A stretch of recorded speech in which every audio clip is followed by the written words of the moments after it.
Iran, যা আনুষ্ঠানিকভাবে Islamic প্রজাতন্ত্রী Iran নামে পরিচিত, মধ্যপ্রাচ্যের একটি দেশ।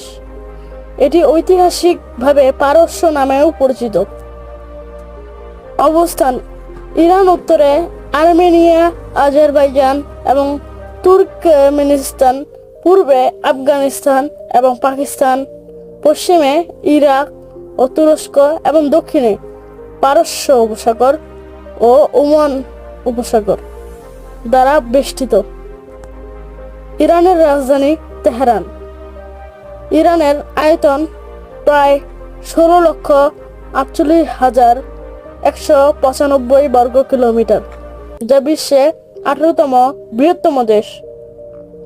ইরানের ভূ-প্রকৃতি: পাহাড়ি অঞ্চল, জাগ্রস এবং এলবুর্জ পর্বতমালা, মরুভূমি